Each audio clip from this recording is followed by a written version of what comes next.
Please don't forget Japan. Please don't forget Japan. Trump, of course, is perfectly capable to talk about how much he likes this place or is friendly towards that place, but then we'll turn around and slap tariffs on a country. Abe was not eager to get into a situation of doing U.S. Japan bilateral trade talks. Trump threatens automobile tariffs, and what happens? Japan has to come to the table. Shinzo Abe and Donald Trump had a very close relationship. Donald Trump thought very highly of him. If he's still alive, does this look completely different? Or do you think that the way that Japan-U.S. relations have played out here in the first 6 months of the Trump administration would be fundamentally different if he had not been assassinated? It's a question I've obviously thought a lot about over the last 3 or 6 months. I tend to be skeptical, though, or at least tend to caution people not to have kind of rose-colored spectacles when it comes to looking back to Trump 1, where I think there was a period of time where Abe's investments in a relationship with Trump paid dividends. The fact that he went to meet him right after he was elected when no one else really knew what to do, and Abe got on a plane and went very quickly and met with him in Trump Tower, that I think won him a lot of credit. Early visit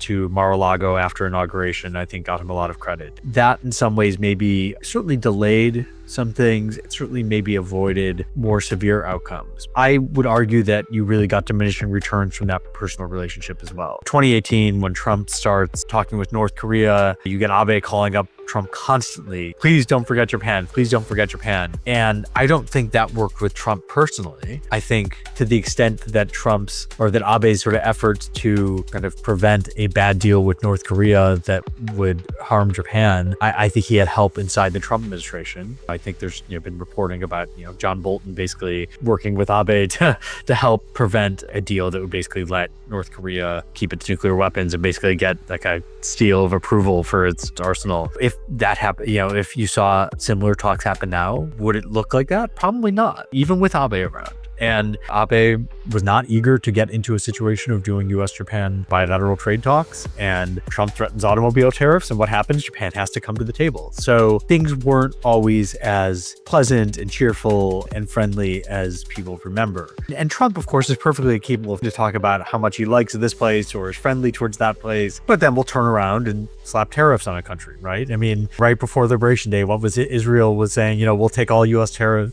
all U.S. goods, duty-free. Did it matter? No, it didn't matter. There's clearly a limit to how far personal diplomacy, what with Trump even during the first term. And clearly, I think during this term, he feels more confident. He won the popular vote last year, feels stronger. He's been there before. He's not as, I think, susceptible to flattery maybe as he once was, or certainly also maybe is wilier and is willing to let those engaging in flattery think they're getting something from him, and ultimately is happy to let them think that, but is ultimately not giving up anything in return. I am not necessarily convinced that things would look different. With the Liberation Day tariff, would Abe have been able to convince Trump to exempt Japan from those? I don't think so. Would Abe have been able to kind of navigate the internal division on trade that we've talked about in this conversation? Not necessarily. I mean, the people within the Navarros and the Lutniks, would Abe be able to lean on the scale so that kind of they're overpowered and have to kind of make a friendlier deal with Japan just because, Abe could get Trump on the phone easily? I'm not convinced. I'm really not convinced. Things seem just very different this time around.